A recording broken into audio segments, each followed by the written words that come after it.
दोस्तों नमस्कार। आप सभी साथियों को मेरा नमस्कार। मैं उपेंद्र यादव। दोस्तों,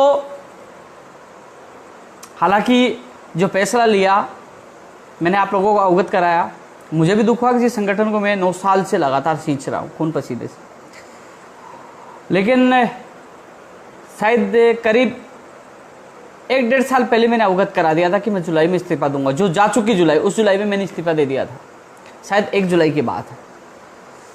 और उसके बाद काफ़ी दिन इंतजार किए कि कोई युवा, कोई नौजवान जो संघर्षशील है वो संगठन को चलाए, कोई नहीं आया।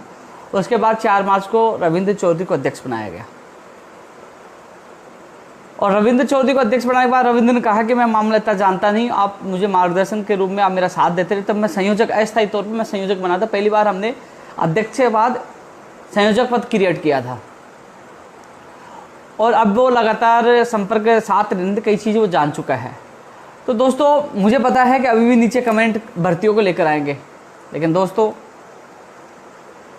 जो फैसला लिया है, जो सोच समझ के लिया है, और इसमें कई कारण है, मैं आप लोगों को बताना भी नहीं चाहता, क्योंकि सोशल मीडिया पर जो कोई व्यक्ति सीधी बात कहेगा लोग उसको उल्टी ले लेते। लगातार 9 साल संघर्ष के दौरान, यानी कि शुरुआत 2012 और 11 एंड में 2011 अंत या 12 में हमने शुरुआत की थी संघर्ष की। और इस संघर्ष के दौरान कई बार जेल भी जाना पड़ा, कई बार लठ भी खाना पड़ा, और कई बार आईसीयू में अनशन के दौरान भी जाना पड़ा। और इस पे जल्द ही एक किताब भी लॉन्च होगी, उन युवा साथियों तक आवाज़ जाएगी जो कई बार अभी जो इन दिनों में जो प्रतियोगिता परीक्षाओं की तैयारी करने वाले हैं, वो अभी नए हैं, उनको अभी तक ज्ञात नहीं कि हमारा संघर्ष 2011-12 से चल रहा है और करीब 2 लाख से 1.5 से 2 लाख से ज़्यादा लोगों को सरकारी जॉब मिल चुकी है। और शायद गुरुचरण साबरा जी के बाद शायद दूसरा इंसान मैं राजस्थान का हूँगा जिसने सबसे ज़्यादा अनशन किया है, सबसे ज़्यादा। 3 से 4 बार तो मैं खुद आईसीयू में जा चुका हूँ, और कई बार जेल, लाठियाँ खाना मेरे आज भी याद है। 9 अक्टूबर 2015 को भाजपा कार्यालय के बाद सिर फूटा था, 5 टाके आए थे कई बार। लेकिन मुझे खुशी इस बात की है कि सफलताएं मिली और 1.5 से 2 लाख लोगों को सरकारी जॉब मिली, और आप लोगों का प्यार मिला, मुझे सम्मान मिला, स्नेह मिला। आप लोगों ने विश्वास जताया, यानी कि बेरोजगार महासंघ अध्यक्ष पद पर लगातार 8 से 9 साल तक कार्य किया। असंतोष आपने देखा होगा कि लगातार कोई इतने दिन किसी कुर्सी पे रहता है तो असंतोष होता है उसके प्रति, लेकिन आपने देखा होगा कि काम की वजह से आप लोगों ने विश्वास किया और हर जगह मैं खरा उतरने की कोशिश किया। लेकिन दोस्तों, एक छोटी छोटी बातें कई बार दिल को चुभ जाती है। मैं चाहता हूं, मैं बताना तो नहीं चाहता, लेकिन मैं सोशल मीडिया पे कुछ चीज़ें देख रहा था। कई बार क्या है कि परिस्थितियाँ सही नहीं होती। मान लीजिए मैंने कह दिया कि एलडीसी भर्ती 2018 का परिणाम, जो जिला आवंटन सूची जल्द जारी होने वाली है, साइट्स और सॉफ्टवेयर प्रॉब्लम के कारण 1-2 दिन लग गया। तो लोगों के कमेंट मैंने जब देखे, सबसे बड़ा सवाल है कि और भी अन्य संगठन बने हुए हैं, उन लोगों को एक मैसेज देना चाहूँगा मैं। अब आपके पास बहुत अच्छा मौका है, क्योंकि मैं पहले अध्यक्ष पद से, अब संयोजक पद से इस्तीफा दे चुका हूँ। आप अच्छा कार्य करके और अपने आप को सही साबित करो, ना कि निजी स्वार्थ के लिए किसी की भावनाओं के साथ खेले। पहले कांग्रेस सरकार, जब मेरा संघर्ष शुरुआत हुआ था उस समय कांग्रेस सरकार थी, लाठियाँ खाई, जेल गए, फिर बीजेपी सरकार आई, 5 साल लड़ाई लड़ी, और इस सरकार में भी आपको पता है जेल भी जाना पड़ा और अनशन भी करना पड़ा। किसी भी सरकार से समझौता नहीं किया, लड़ाई लड़ी, और हमारा संगठन आज भी बड़े मजबूती के साथ जिंदा है। और क्योंकि संगठन काफ़ी बने हुए थे, लेकिन संगठन खत्म हो जाते निजी स्वार्थ के कारण। या तो कहेंगे कि हमारे 5 तबादले कर दो या वो कर दो, निजी व्यक्तिगत स्वार्थ के कारण संगठन को खत्म कर देते, चाहे सरकारी संगठन हो चाहे प्राइवेट। हमारा बेरोजगार महासंघ में मैंने ये चीज़ें सबसे बड़ी कमी देखी है। आप लोगों की लड़ाई के लिए न मैं झुका हूं, ना किसी के सामने मैं हारा हूं, लड़ा हूं, चाहे मुझे जेल भी जाना पड़ा, पीछे नहीं हटा। दबंग तरीके से 9 साल तक, 9वां साल चला, 8 साल तक आप लोगों के लिए संघर्ष किया, परिणाम दिया। आप सभी साथियों को बहुत बहुत धन्यवाद, आप लोगों ने मुझे प्यार दिया, स्नेह दिया। लेकिन सबसे बड़ी बात यही है कि कुछ चीजें, कल जो मेरा लाइव था उसमें मैंने आप लोगों को बताया था कि मेरे सीएम सचिव साहब से बात कि जो लंबित तमाम भर्तियां हैं वो आप मुझे मेल करना। तो दोस्तों आप लोगों ने मुझे व्हाट्सअप किया, एक नंबर आपको व्हाट्सअप नंबर दिया और मैसेज मत करना, वो मेरे दोस्त के नंबर थे, मैंने वहां से और मैं उन डिटेल को मेरे लेटर पैड पर उसको टाइपिंग तो कहाँ करा पाऊंगा, लिखवा कर, और मैं खुद मेल करूंगा आप लोगों की समस्या सीएम साहब तक। और उस पर अब बता रहे हैं कि इस वीक या अगले वीक तक मीटिंग होगी उन लंबित भर्तियों को लेकर। तमाम भर्तियों की मैंने डिटेल ले ली है, चाहे अधीनस्थ बोर्ड की हो चाहे आरपीएससी की हो। उन भर्तियों का मैं नाम लूंगा तो वीडियो लंबा हो जाएगा, लेकिन कल मैंने उन एक एक भर्ती का नाम लिया था।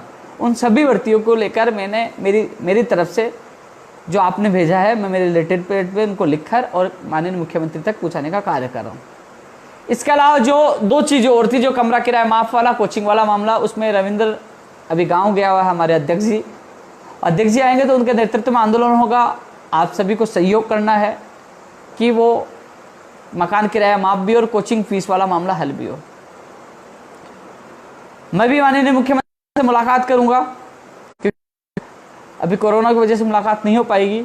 कोशिश करूंगा कि जो पंचायत राज एलडीसी भर्ती 2013 है और जो तमाम लंबित भर्तियां हैं, प्रयोगशाला सहायक को, कृषि परीक्षा, चाहे आरएस भर्ती 2018, चाहे सेकंड ग्रेड हो, जो तमाम भर्तियां जिनका नाम नहीं ले पाऊँ, उन सब भर्तियों को लेकर मैं यही निवेदन करूंगा कि हाँ, मैं मानता हूं कि लॉकडाउन में और इस कोरोना महामारी से अर्थव्यवस्था कमजोर है, लेकिन नई भर्तियां हम लोग कम से कम पुरानी भर्तियों को तो आप करिए कैसे भी। पैसे नहीं है तो जो रोजगार दीजिए, आपस में समन्वय कीजिए कि हाँ, ये बेरोजगार खुद अपने सब इच्छा से कह रहे हैं कि हमें ज्वाइनिंग दे दीजिए, हम 5 महीने की सैलरी मत देना, क्योंकि आप 2 महीने या 5 महीने में भर्तियों को रोक कर बेरोजगारों की दुर्दशा बिल्कुल खराब हो जाएगी, वो मानसिक स्थिति भी उनकी खराब हो जाएगी। तो वो आपस में एक रास्ता निकाला जा सकता है कि हाँ, आपके पास बजट नहीं है तो ये भर्ती के अभ्यर्थी कह रहे हैं कि हमें 5 महीने आप सैलरी मत देना, कम से कम सरकारी जॉब तो हमारी नौकरी तो लगे, कहीं वापस कोर्ट खुलते ही वो भर्तियां न अटक जाए जो पहले कोर्ट से निकल के आ गई है। आपसी सामंजस्य बिठाना होगा, ये बात भी आप सीएम साहब के सामने रखूंगा मैं। लेकिन दोस्तों, हमारे अध्यक्ष जी आज रविंद्र चौधरी शाम तक अपनी कार्यकारिणी की भी घोषणा कर सकते हैं, संयोजक है। रविंद्र से मेरी बात मैं भी अभी बोलने में सक्षम नहीं हूं। आप कुछ समय जब अध्यक्ष पद त्यागने के बाद उन्होंने कहा कि मेरा साथ दीजिए, एक संयोजक पद क्रिएट किया और मैं संयोजक पद पर मैं सहयोग करता रहा। लोग इसको अलग अर्थ में न ले जाएं, क्योंकि अब चुनावी समय नहीं है कि 2023 में चुनाव होता है, मैं 22 और 23 में इस्तीफा देता तो लगता कि शायद टिकट के चक्कर में, चुनाव के चक्कर में इस्तीफा दिया है। अब तो चुनाव के भी बहुत टाइम है और घोषणा 1 से 1.5 साल पहले हो चुकी थी छोड़ने की, 9 साल बहुत समय हो गया। लेकिन कभी भी आप लोग सवाल पूछते हो कि ये भर्ती कैसे होगी, क्या होगा, ज्वाइनिंग कब होगी, हर सवाल आप लोगों के आते रहते हैं, लेकिन कभी भी आप लोगों ने एक सवाल नहीं पूछा जिसे मुझे खेद होगी। कभी आप ये जानने की कोशिश नहीं की कि राजस्थान बेरोजगार एकीकृत महासंघ कैसे चल रहा है, उसका कार्यालय, उसका इतना खर्चा कैसे चल रहा है। कम से कम महीने के 50,000 से ज्यादा बेरोजगार महासंघ कार्यालय, महासंघ का था एक महीने का, और किसी भी बेरोजगार से ये नहीं कहा आप पैसे दो। ये पैसे वाली बात आज जिक्र ये कर रहा हूं कि अभी 2 दिन पहले घटना हुई। अब मैं नहीं जानता वो कौन लोग थे, उन्होंने मेरे मोबाइल पर, क्योंकि जो मेरा नंबर है 94 वाला, वो उस पर पेटीएम था, उसने एक 500 रुपये, एक 2,500 रुपये का उन्होंने पेटीएम करके रसीद वायरल करके और मीडिया में जाके कह दिया कि उपेंद्र यादव पैसे मांग रहा है। मुझे बदनाम करने के लिए मीडिया को कहा कि उपेंद्र यादव पैसे मांग रहा है, ये देखो उनके पेटीएम पे आए हुए पैसों की जो एक वो स्क्रीनशॉट लेके भेजा, और वो बता रहे थे कि मैं एलडीसी 2018 का अभ्यर्थी हूं। दोस्तों, मैंने किसी से पैसे नहीं मांगे। अब वो मेरे पास मैसेज भी नहीं पूछा, अब वो स्क्रीनशॉट वायरल कर रहे थे, मुझे मीडिया वालों ने बताया, तब मुझे पता चला कि उन्होंने देना बताया कि उपेंद्र यादव ने मांगे। एलडीसी भर्ती 2018 वाले बता रहे थे। अब मैं एलडीसी अभ्यर्थी चयनित जो अभ्यर्थी उनको बताना, 3 मार्च को हम जयपुर इकट्ठे हुए, 100-125 लोग एलडीसी वाले इकट्ठे हुए। वहाँ माइक भी था, वहाँ पानी भी था, वहाँ बैनर भी, और वह 125 से लड़कों से भटकर 800 से 1000 लोग किए। कहां से आए? बस का किराया कहां से आया? किसने खर्चा दिया? आप लोगों के लिए इतना खर्चा करने के बावजूद आज तक ये नहीं कहा मैंने कि आप मेरा खर्चा दीजिए, आपका काम हो गया। कभी कहा? नहीं कहा। और एक 2500 रुपए के आप जबरदस्ती बिना मांगे आप वो पेटीएम करके और मीडिया तक मैसेज कर रहे हो कि उपेंद्र यादव ने पैसे मांगे। पहले भी सीना ठोक के कहता था कि मैं ईमानदारी से आज जिंदा था, किसी से 1 रुपए बेरोजगार से नहीं मांगा। संगठन जिंदा रहा। कई मेरे ऐसे साथी हैं जिन लोगों ने मेरा व्यक्तिगत मेरा साथ दिया, उन्होंने समर्थन दिया और सपोर्ट किया, इस संगठन जिंदा रखा। कई ऐसे मेरे पास जो मेरे सहयोगी थे, मैं हमेशा उनका आभारी रहूंगा। लेकिन दुख इस बात का हुआ, हालांकि मैं कुछ दिन समय इस पद पर रहकर मैं आप लोगों का और सहयोग करना चाहता था, लेकिन कल मुझे मीडिया से मैसेज प्राप्त हुआ कि यार ये अफवाह चल रही है कि आप पैसे मांग रहे। तब उसके बाद मेरा दिल टूटा। यार एक तो पूरे दिन भर इन लोगों के लिए भागता हूँ, जयपुर रेड जोन है, एलडीसी वालों के लिए मैं यहाँ जयपुर आया। अन्य भर्तियों की भी मैंने बात रखी तो सीएम सचिव साहब ने कहा कि आपसे मुलाकात नहीं हो पाएगी, यहाँ अलाउ नहीं है। सिविल लाइन्स में मुख्यमंत्री जी कार्यालय वहाँ जहाँ वो बैठते हैं, बोले आप एक काम करिए, आप मुझे व्हाट्सअप या मेल करिए, मैं उन सभी मामलों को निकालकर पुटअप करके और मीटिंग में रखवाता हूँ और निस्तारण करवाने की कोशिश करता हूँ।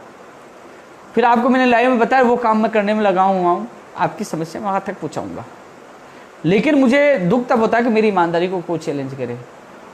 एक चीज़ और आपको बताना चाहूँगा, आपसे ज़्यादा तो वर्तमान सरकार ने लेटर जारी करके आरपीएससी, अधीनस्थ बोर्ड और विभागों को मेरे बारे में पूछा गया था कि उपेंद्र यादव क्या पैसे लेते हैं क्या, तो सब विभागों से क्लीन चिट गई थी, नहीं ईमानदार आदमी है। क्योंकि उस समय भी कुछ लोगों ने शिकायत की थी और लगातार वीडियो डाल के कहा था कि यदि कोई साबित करे मैं किसी बेरोजगार से पैसे मांग रहा हूं तो मैं हिंदुस्तान छोड़ के चला जाऊंगा।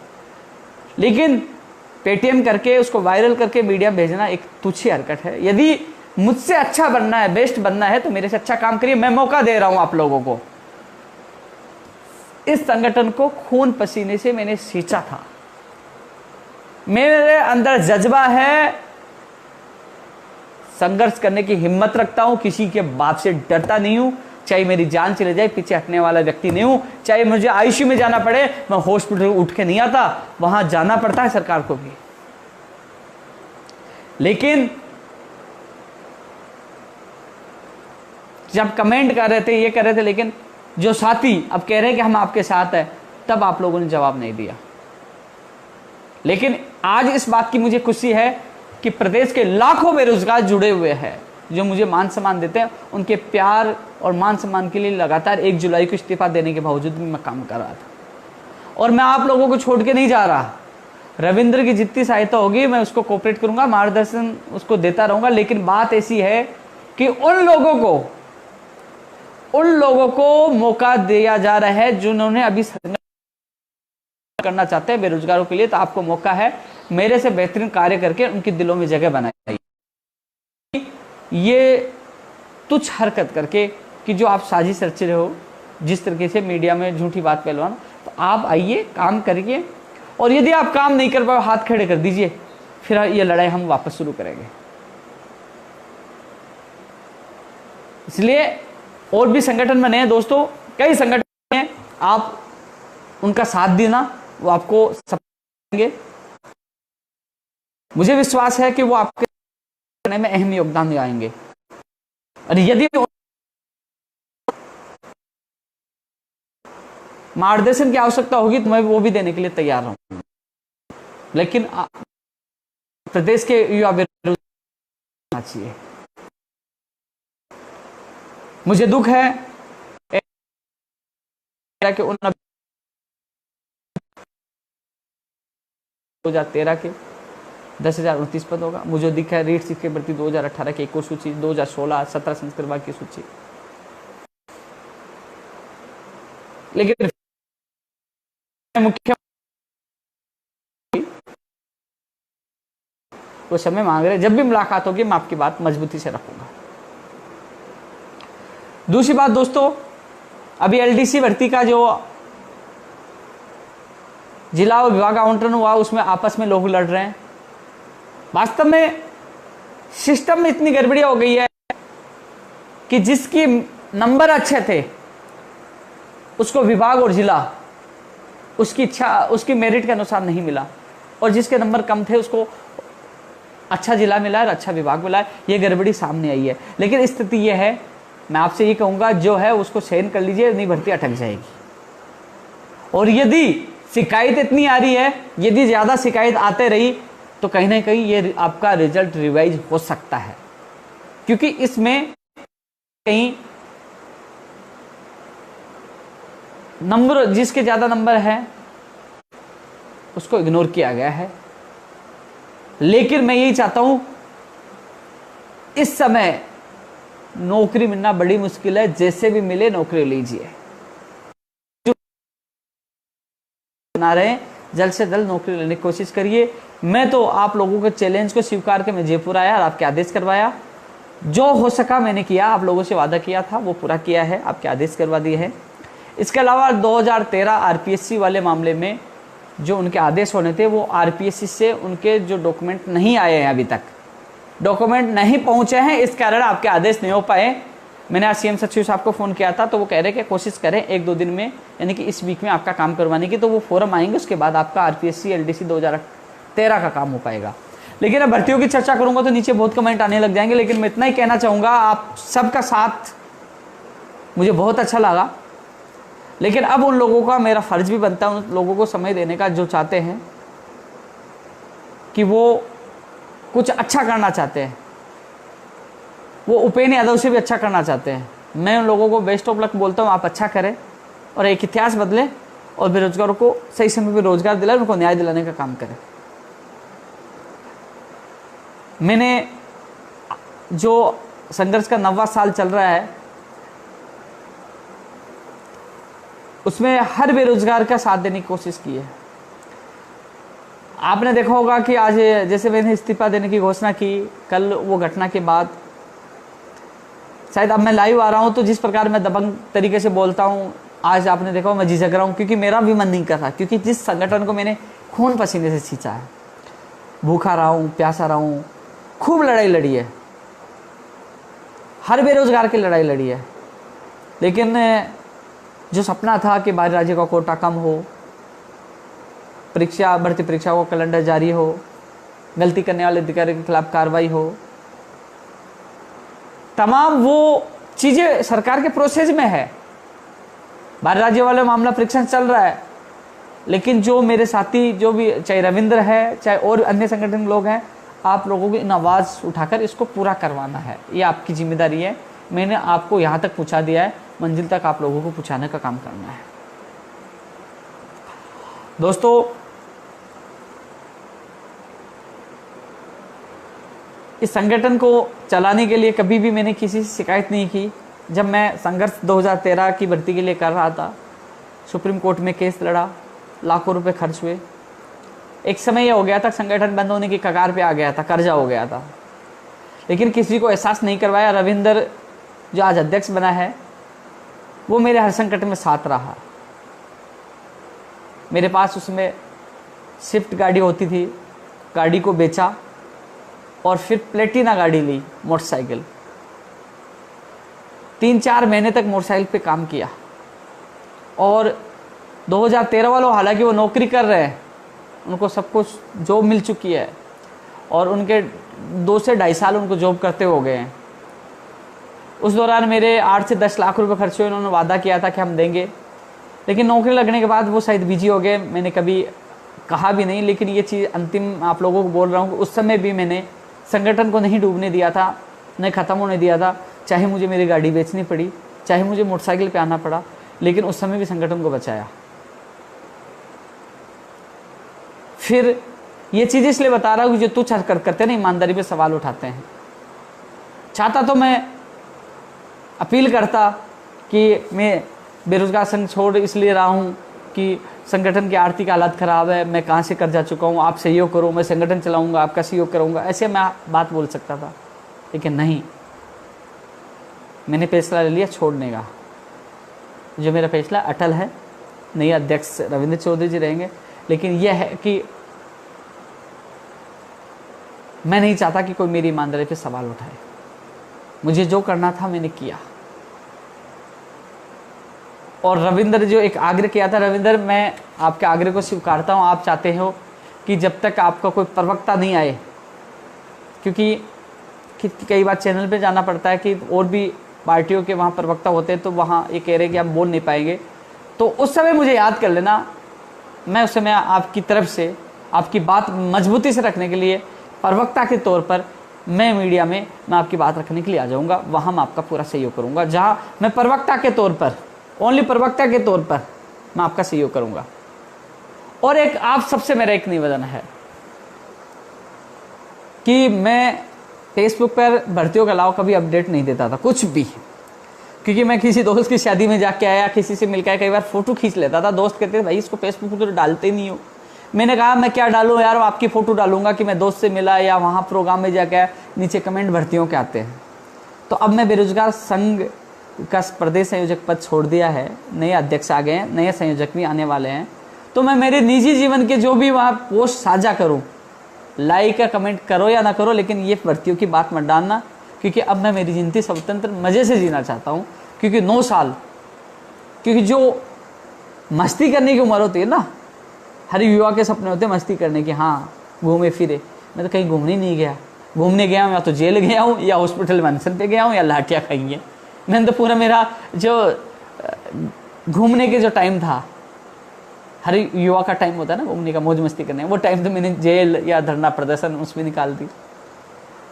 तो मैं हालांकि फेसबुक पर मैंने कहा यह अंतिम संबोधन केवल बेरोजगारों को लेकर है, बेरोजगारों की भर्तियों को लेकर है, वैसे सामाजिक कोई भी कार्य है। क्योंकि मैंने भाग्योदय एक सेवा संस्था है मेरी, जो एनजीओ है, उसके माध्यम से मैं कुछ जैसे गरीब बच्चे, अनाथ बच्चे, जो भी मैं अलग काम करूंगा वो साझा पोस्ट करता रहूँगा, कहीं जाता रहूँगा तो पोस्ट करता रहूँगा। कई लोगों की मेरी शिकायत थी कि आप शादी में नहीं आते, आप प्रोग्राम नहीं आते, शायद अब मैं फ्री रहूँगा तो वहाँ भी आता रहूँगा, और भी मेरे व्यक्तिगत कार्य करता रहूँगा। लेकिन ये ज़रूर है कि रविंद्र और उसकी टीम को शुभकामनाएं। शायद आज रात तक वो भी अपनी कार्यकारिणी की घोषणा करेंगे। सबको शुभकामनाएं, आप अच्छा कार्य करें।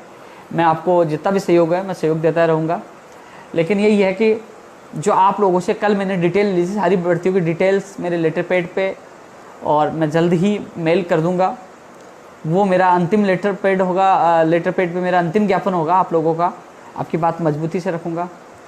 आप लोग एकता बनाए रखें, आप लोग विश्वास बनाए रखें, लेकिन भ्रमित होने से बचना, लोगों की बातों में मत आना, अपने हकों के लिए पीछे मत झुकना, अपने हकों के लिए लड़ना सीखना, अपने हकों के लिए जागना सीखना।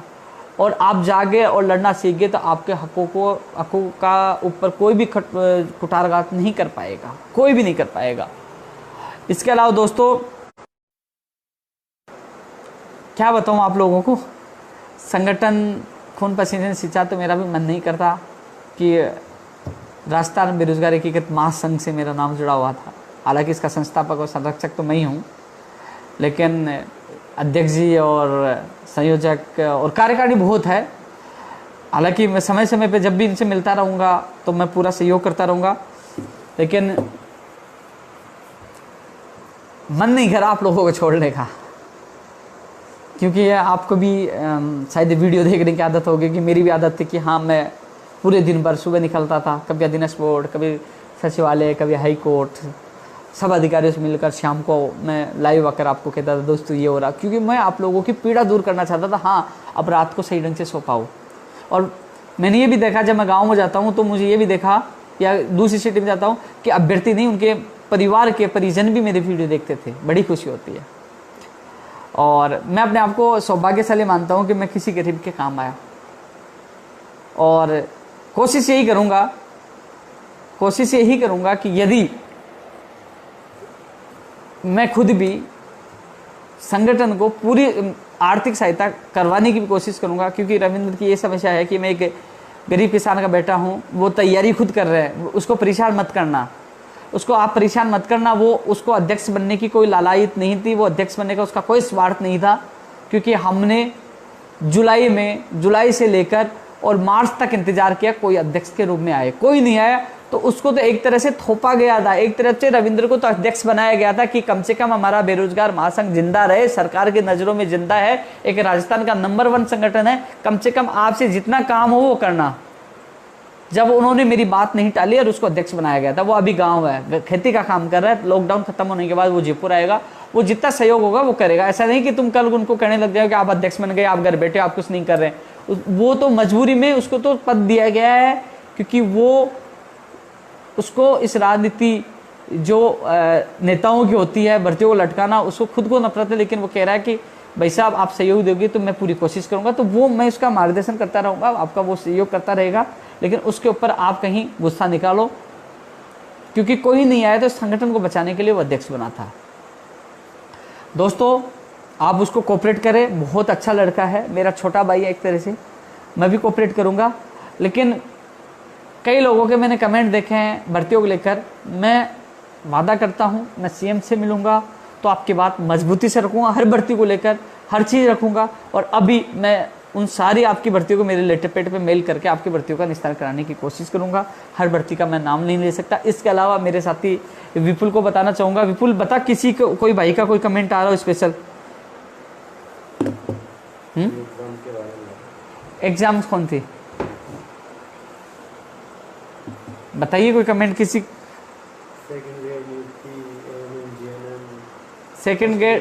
सेकंड ग्रेड हो चाहे फर्स्ट ग्रेड हो, एनएम जीएनएम जो 13 हो, उसकी मैं लेटर पेड पे लिखकर सभी भर्तियों के साथ भेजूंगा। इस पे मीटिंग होगी और मैं सीएम साहब से मिलूंगा तो आपकी बात मजबूती से रखूंगा। इसके अलावा और किसी का सवाल?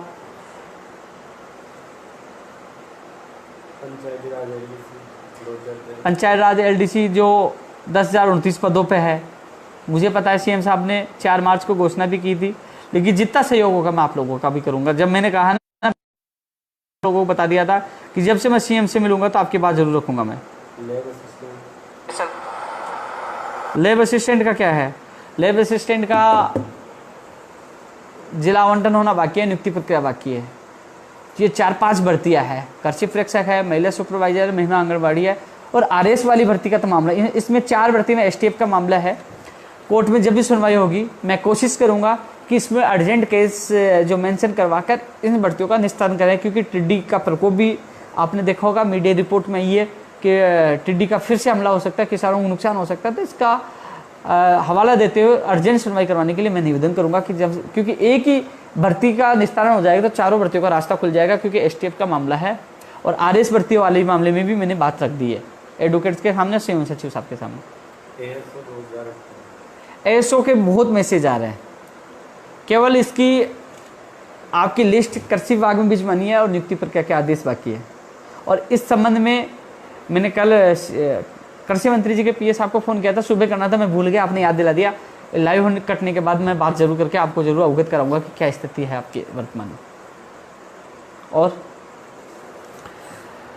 आप सभी साथियों को इतना ही कहना चाहूँगा कि आप अपनी ज़िंदगी में मस्त रहे, बिंदास रहे। आप लोगों ने मुझे मान सम्मान दिया, मुझे इतना प्यार दिया, उसके लिए बहुत बहुत धन्यवाद। नए अध्यक्ष के साथ रहना, नए संयोजक के साथ रहना, और जो किराया मकान वाले मामले में मैं सीएम साहब से मिलूंगा। और जो मोटी मोटी भर्ती मैंने बताई है, जो 2013 पंचायत राज और एनएम जीएनएम, जब सीएम से मिलूंगा तो मैं आपकी बात बड़ी मजबूती के साथ रखूंगा। और यदि अन्य जो और भी संगठन है उनसे मैं ये निवेदन करूंगा कि भावनाओं को समझे, इनके साथ कुटारघात न करे, इन लोगों को साथ दे, इनका सपना साकार करने में अहम योगदान निभाएं। मुझसे अच्छा बनना है तो मुझसे बेहतरीन कार्य करें, इनका विश्वास जीते, चाहे इसके लिए आपको जेल जाना पड़े, चाहे कुछ भी करना पड़े, आप इनको न्याय दिलाने की कोशिश करें। जहां मेरी आवश्यकता होगी मार्गदर्शन की, मैं आपको मार्गदर्शन देता रहूँगा। और आप सबको ये कहना चाहूँगा कि राजस्थान बेरोजगार एकीकृत महासंघ से जुड़े रहें, इनको मजबूत बनाएं, ये आपके बहुत काम आएगा। जय हिंद, जय भारत।